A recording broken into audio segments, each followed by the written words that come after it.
Saludos hermanos, que Dios les bendiga. Estamos aquí de vuelta, continuamos con nuestro trabajo. Estamos hablando de las reflexiones teológicas desde sus causas hasta sus efectos. Les habla el pastor Luis Soledad Román.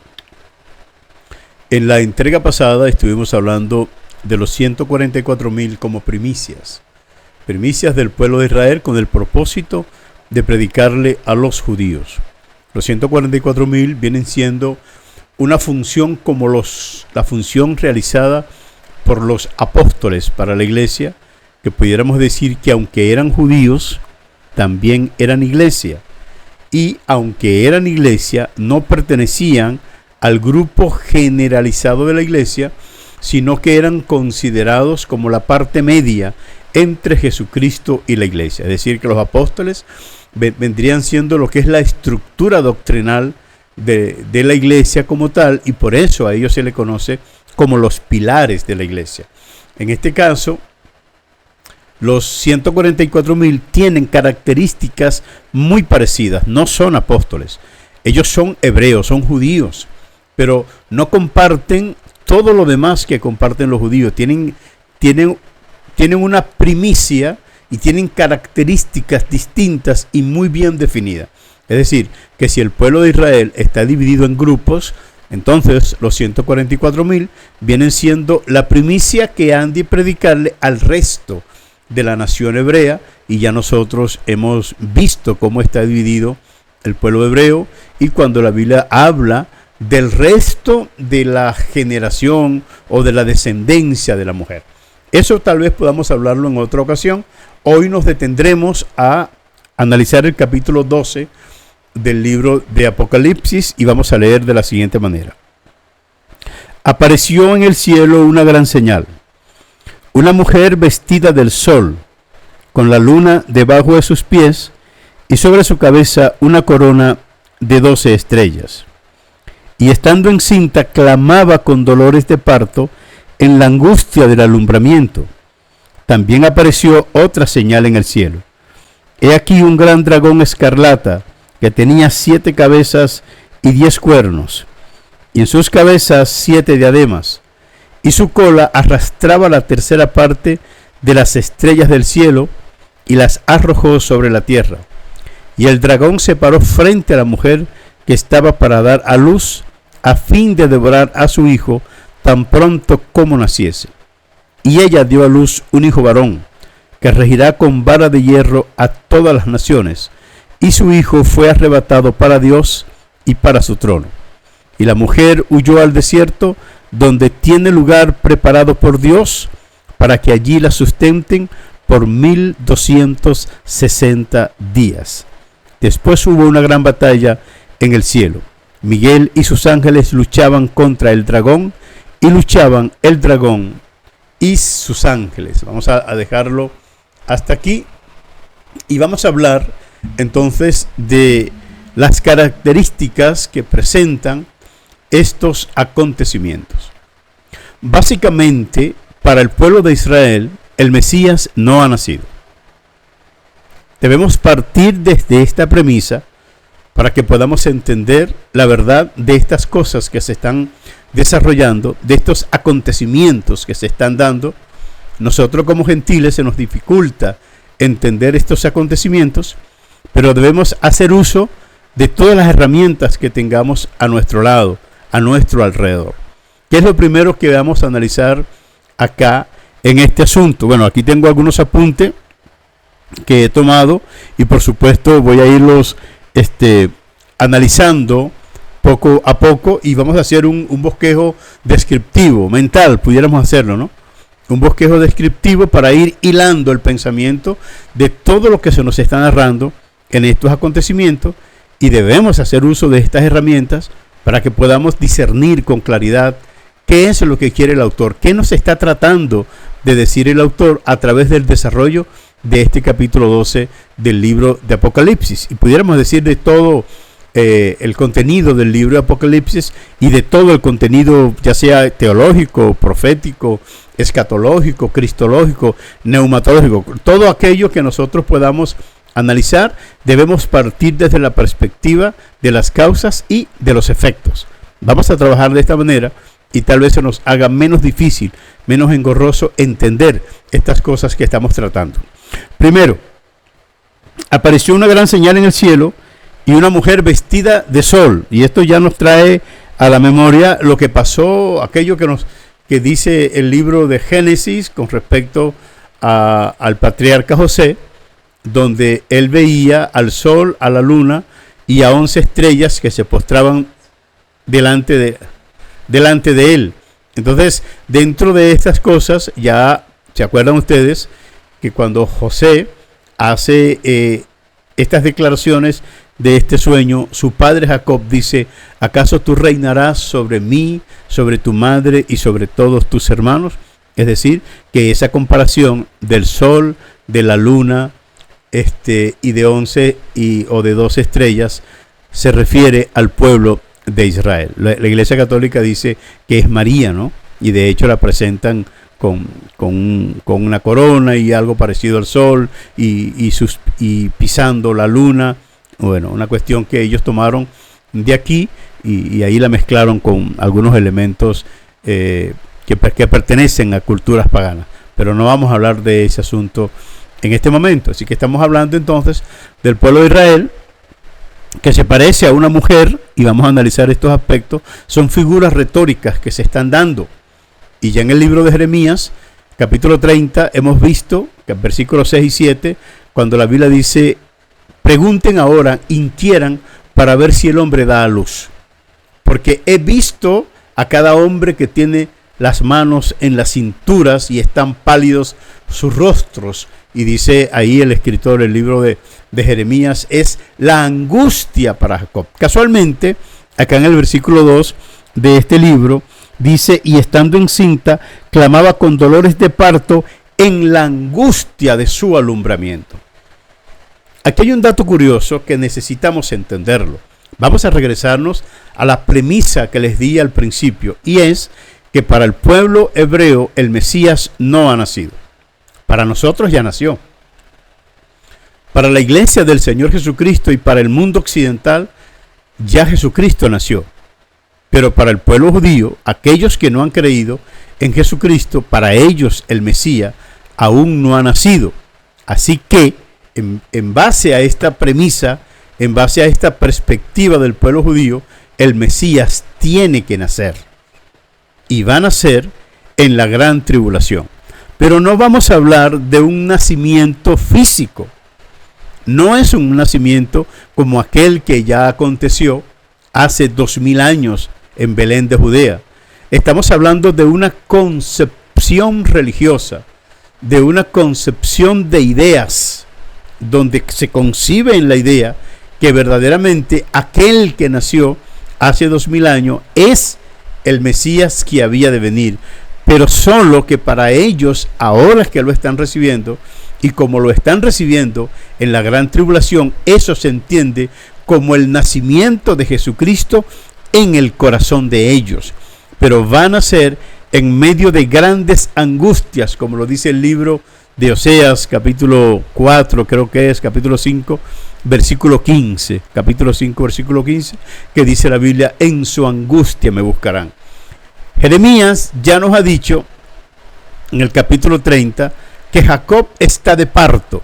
Y aquí estamos viendo a esta mujer que es muy parecida a las señales que vio José en su sueño, donde se refería a la nación hebrea, a la nación de Israel, cuando estaba el sol, la luna y 11 estrellas. De modo pues que cuando estamos hablando en el capítulo 12, no estamos hablando de María, estamos hablando de Israel que está de parto, que Jacob que está de parto, está pariendo al Mesías, pero lo está haciendo en la angustia de su alumbramiento. Es decir, que el Mesías ya está naciendo grande, ya está llegando grande, y no es igual nacer un niño, por favor, un niño pequeño que nace del vientre de una mujer con las dilataciones normales, a que un hombre adulto ya venga a nacer. Esas son las connotaciones y pudiéramos decir las simbologías en estas figuras retóricas que se nos están presentando. Jesús o el Mesías comienza a nacer en la idea del pueblo judío, en la concepción del pueblo judío, y a eso se le conoce como una angustia muy grande para el pueblo de Jacob, es decir, para el pueblo de Israel. Pero tenemos acá que en el versículo 4, y vamos a seguir leyendo el versículo 3 y el versículo 4, dice: también apareció otra señal en el cielo. He aquí un gran dragón escarlata que tenía 7 cabezas y 10 cuernos, y en sus cabezas 7 diademas, y su cola arrastraba la tercera parte de las estrellas del cielo, y las arrojó sobre la tierra, y el dragón se paró frente a la mujer que estaba para dar a luz, a fin de devorar a su hijo tan pronto como naciese. Aquí hay una gran cantidad de cosas que durante mucho tiempo se han manejado, según mi punto de vista, erróneamente, por cuanto estamos hablando de un dragón que con su cola arrastra a la tercera parte de las estrellas del cielo. Sabemos que Satanás se rebeló, desconocemos cuándo lo hizo, pero sabemos que se rebeló por lo que dice la Biblia.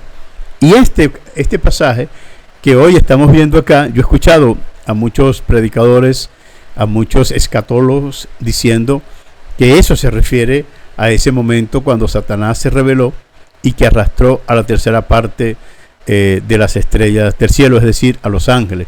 Incluso conozco personas, uno de ellos es un profesor de teología, y el cual manifiesta que los ángeles o que se rebelaron contra Dios prácticamente no son culpables, porque ellos fueron arrastrados por Satanás, es decir, que Satanás los engañó y los arrastró, cosa que en cierto modo es verdad, que fueron engañados, pero no arrastrados de la forma como llevados como niños, y por eso son inocentes. Esto acá es otra cosa. Si nosotros seguimos leyendo un poco más abajo, estamos hablando de una batalla que hay en el cielo. Miguel, que luchaba con sus ángeles, contra el dragón, que luchaba con sus ángeles. Miguel venció al dragón en el cielo, y el dragón fue lanzado a la tierra, pero no se vino solo, se trajo a sus secuaces. Y eso es cuando comienza la gran tribulación, porque la gran tribulación es la presencia prácticamente de Satanás en la tierra. Y cuando seguimos leyendo ese pasaje, decimos: bienaventurados cielos y los que habitáis en ellos, porque ha sido echado fuera el acusador de nuestros hermanos. Ha venido el reino y el poder de nuestro Cristo, palabras más, palabras menos, y ha sido echado fuera el acusador de nuestros hermanos. Y luego dice: ay de los moradores de la tierra y del mar, porque el diablo ha descendido sobre ellos con gran ira, sabiendo que le queda poco tiempo. Y cualquiera puede ver que el diablo bajó voluntariamente a la tierra, pero no es verdad. Fueron derrotados por Miguel, y por eso fueron lanzados a la tierra. Necesariamente tendré que hacer un pequeño paréntesis acá para explicar un asunto. En nuestro idioma español, hablar de cielo, bueno, cielo es todo aquello que está más arriba de nuestra cabeza, ¿no? Y por eso es tan complejo a veces determinar el concepto cielo en la Biblia, cuando nosotros nos han traducido solamente al español. El guarao, por ejemplo, por decir el guarao, dice naja para referirse a las nubes, pero dice najamuto para referirse al cielo. Es decir, que pareciera que hay un cielo para ellos y hay otro cielo, y hay otros que dicen najamutuata, que es el cielo donde está el poderoso. Es decir, que según su forma de ver las cosas y de hablarla, pareciera que hubiesen 3 cielos, pero tienen nombres distintos. Para nosotros en español, el cielo es el cielo. Por eso se confunde mucho cuando decir que Satanás fue arrojado del cielo, pero se mantiene en el cielo. Bueno, Pablo habla de un tercer cielo. No significa eso que solamente hayan 3. Salomón dice: si los cielos y los cielos de los cielos no pueden contener tu gloria, ahí por lo menos por la medida pequeña hay 6. Lo que estoy diciendo con esto es que el cielo es infinito.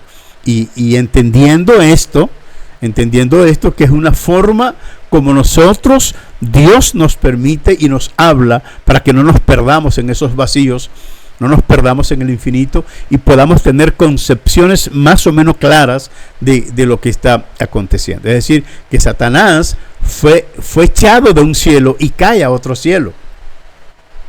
Pero luego de ese cielo va a ser echado a la tierra, que es el último escalón para llegar al lugar determinado para él, que es el lago que arde con fuego y azufre. Satanás no quiere estar en la tierra y por eso lucha con Miguel, porque él no quiere estar en la tierra, porque sabe que es su último destino, es su último escalón para llegar al lago que arde con fuego y azufre, es la tierra. Por eso pelea de una manera tan dura, por eso pelea de una manera tan aguerrida, porque él sabe que si pierde esa posición que tiene en los lugares celestiales, caerá a la tierra, y una vez que caiga a la tierra, él no puede ascender nuevamente del lugar de donde ha descendido. Satanás tiene una franca caída desde el momento en que se rebeló contra Dios, solo que eso está sucediendo en el tiempo que Dios lo ha determinado, y por supuesto nosotros aún no lo entendemos. Discúlpeme que haga este paréntesis acá, pero tenía que hacerlo para que se entendieran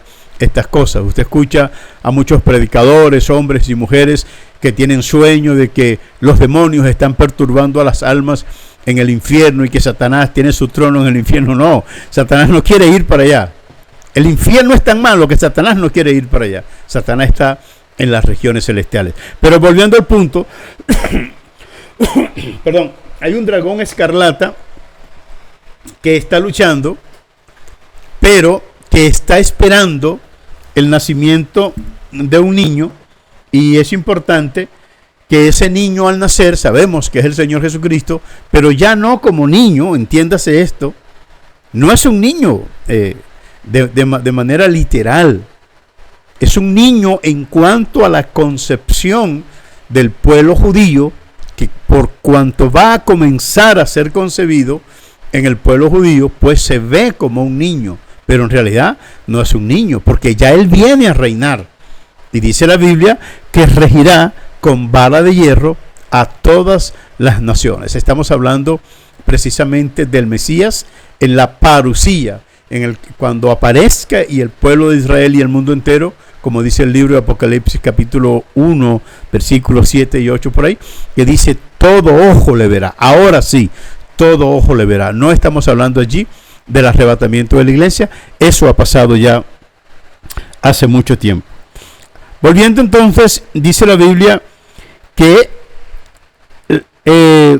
y su cola arrastraba la tercera parte de las estrellas del cielo y las arrojó sobre la tierra.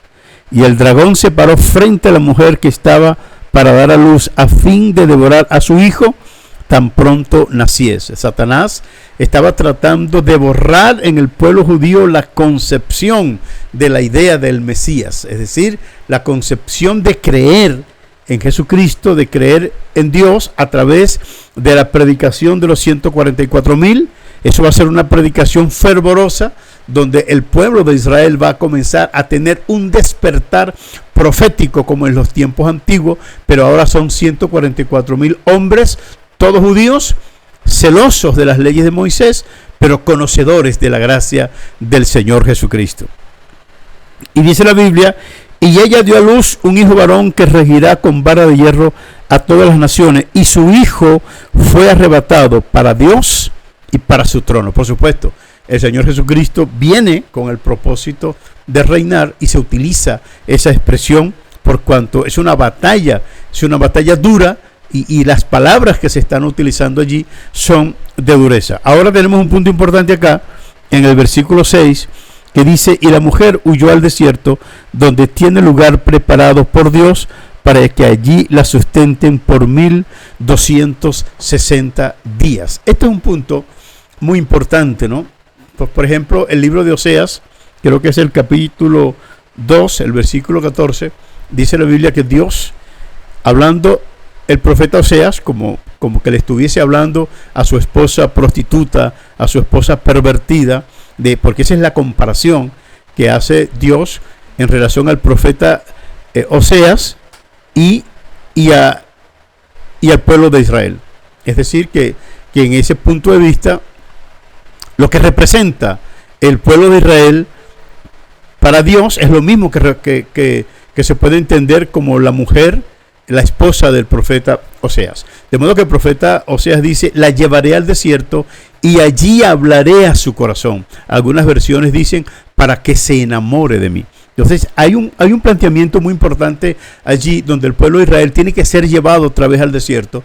Y cuando decimos al desierto, no tiene que ser precisamente un desierto físico, un desierto literal, puede ser, pero no tiene que ser precisamente un desierto literal. Pero ¿por qué estamos hablando del desierto? Oseas capítulo 1, versículo 9, puntualmente, el profeta Oseas, en ese mismo contexto de tener una esposa adúltera, entonces dice que la esposa de Oseas va a tener un hijo y debe llamarse Lo-Ami.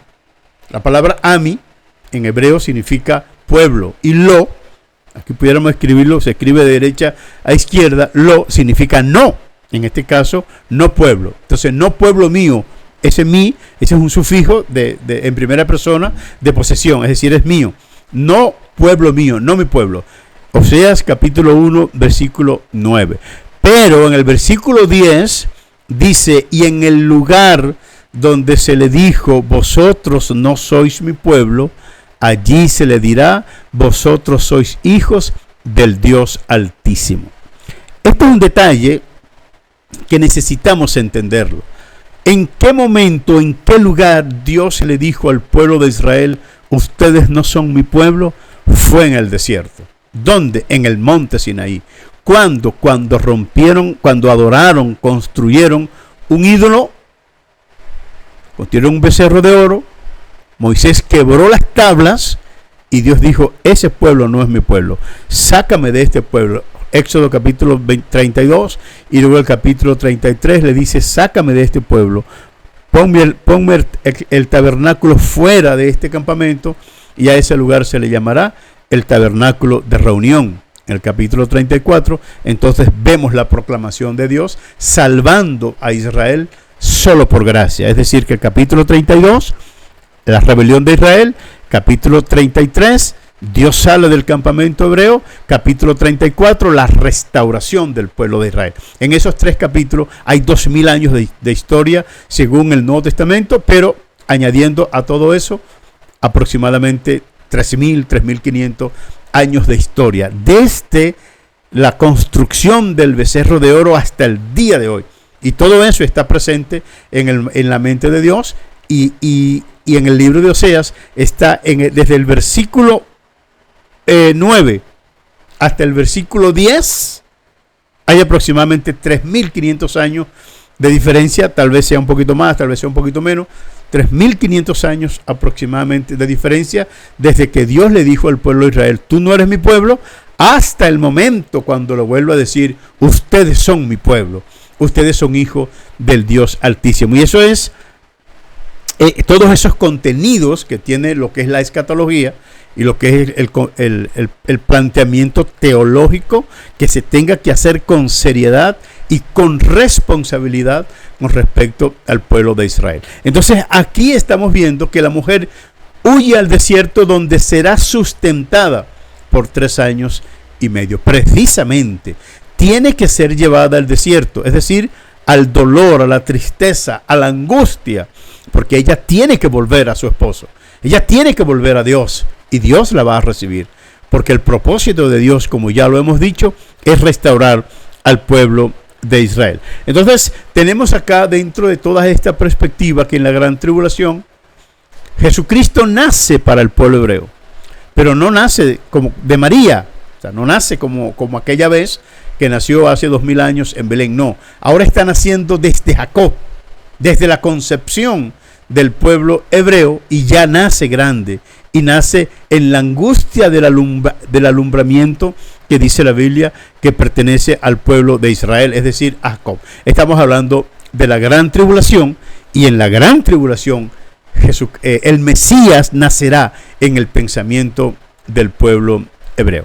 De modo pues que tenemos una gran cantidad de pensamientos escatológicos que, si no los entendemos, si no tratamos de buscar sus causas y sus efectos, no vamos a poder llegar a una conclusión favorable. No vamos a encontrar el resultado del contenido de todas estas cosas. Tenemos ahora que Dios en su propósito y en su intención de la restauración y la purificación del pueblo de Israel, el primer paso, 144,000 como primicias para predicar al pueblo de Israel, y el segundo paso, la concepción en el corazón del pueblo hebreo, del pueblo judío, del nacimiento del Mesías. Que el Señor les bendiga, que el Señor les guarde. Se despide el pastor Luis Soledad Román, predicando el Evangelio de la luz que brilla.